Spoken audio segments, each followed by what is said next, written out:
হাঁটি আস্তে আস্তে হাঁটি আস্তে আস্তে হাঁটি।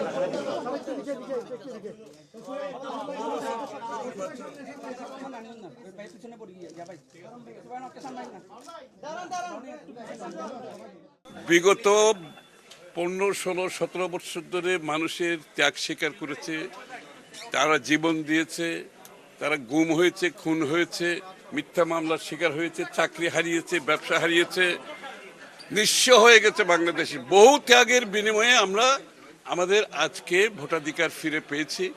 বাংলাদেশের মানুষ অধীর আগ্রহে অপেক্ষা করছে তার ভোটাধিকার প্রয়োগ করে তার নির্বাচিত প্রতিনিধির মাধ্যমে নির্বাচিত সংসদ করবে, নির্বাচিত সরকার করবে, যেই সরকার জনগণের কাছে, যেই সংসদ জনগণের কাছে দায়বদ্ধ থাকবে।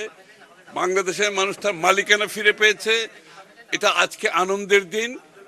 আমরা আজকে গণতন্ত্রের দিকে যাচ্ছি, গণতান্ত্রিক অর্ডার ফিরে পাওয়ার দিকে যাচ্ছি।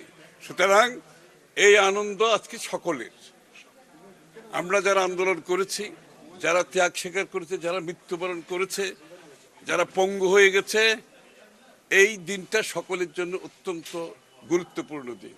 সুতরাং এটাকে সামনে রেখে আমরা গণতন্ত্রের পথে যাত্রা যে করেছি, আল্লাহর কাছে আমরা চাইবো যেটা আমরা এটা সফল হতে পারি।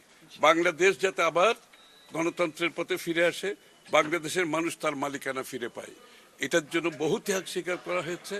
এটাকে আমরা বৃথা যেতে দিতে পারি না। তাদের প্রতি অন্যায় করা হবে, তাদের প্রতি অবিচার করা হবে। এখান থেকে যদি কোনো ব্যত্যয় ঘটে, সুতরাং সবাইকে জনগণের উপর আস্থা রেখে নির্বাচনের দিকে এগিয়ে যেতে হবে। এর অন্য কোনো পথ নাই, একটাই পথ। মানুষ জনগণের উপর আস্থা রাখতে হবে, নাগরিকের উপর আস্থা রাখতে হবে, এবং তাদের উপর আস্থা রেখে তাদের মতামতের পরিপ্রেক্ষিতে আগামীর বাংলাদেশ চলতে হবে। এটাই হচ্ছে গণতন্ত্রের মূল মন্ত্র। এটা আমরা সকলে বিশ্বাস করতে হবে।